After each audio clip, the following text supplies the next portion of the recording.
कुशीतून हे हिंदवी स्वराज्याचं देखणं स्वप्न साकार झाले अशा राष्ट्रमाता माँसाहेब जिजाऊ. ज्या महापुरुषानं हे स्वराज्याचं देखणं रूप साकार केलं ते आपले दैवत श्रीमंत छत्रपती शिवाजी महाराज.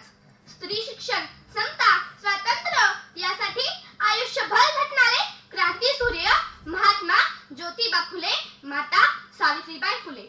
रयत शिक्षण संस्थेचे सर्वेसर्वा डॉक्टर कर्मवीर भाऊराव पाटील यांचेसह तमाम महापुरुषांना आणि महामातांना मी त्रिवार अभिवादन करते. माननीय उपस्थित मान्यवर, शिक्षक वृंद आणि विद्यार्थी मित्र मैत्रिणींनो, सर्वांना नमस्कार. मी अनया दत्तात्रय गुरव, इयत्ता 6वी, न्यू इंग्लिश कुलंगापूर. माझा विषय आहे वाचन एक संस्कार. मानवाला इतर प्राण्यांपेक्षा वेगळे बनवते ते त्याची विचारशक्ती आणि जाणीवांचे जग. ही विचारशक्ती अधिक प्रगल्भ करण्यासाठी जी क्रिया आवश्यक आहे ती म्हणजे वाचन.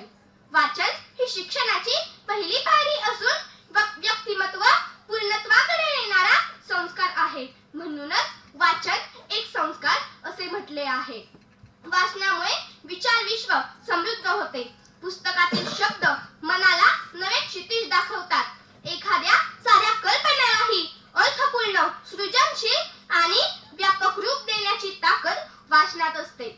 म्हणूनच वाचन करणारी माणसे चिंतनशील, संवेदनशील आणि मनाने अधिक समृद्ध असतात.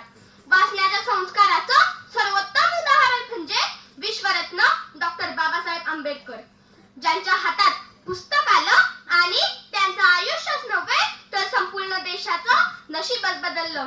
त्यांनी आयुष्यात 50,000 पेक्षा जास्त पुस्तकं वाचली आणि त्यांच्या या वाचनाने फक्त शिक्षणातच बदल झाला नाही तर बदलली भारताची विचारसरणी, समाजरचना आणि लोकशाहीची पायाभरणी.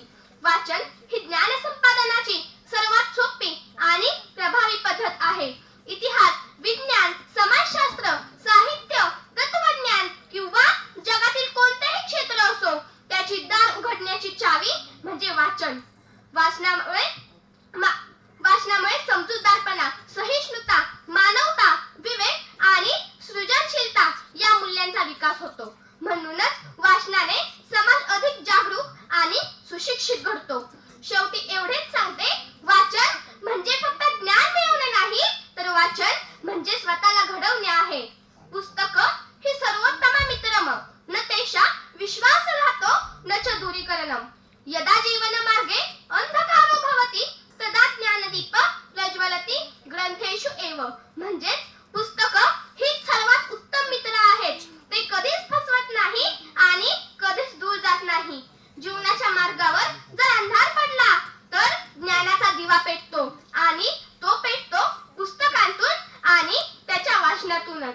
म्हणूनच म्हटले आहे, वाचन एक संस्कार आहे. वाचन एक संस्कारच आहे. मला इथे बोलण्याची संधी दिली त्याबद्दल मी धनंजय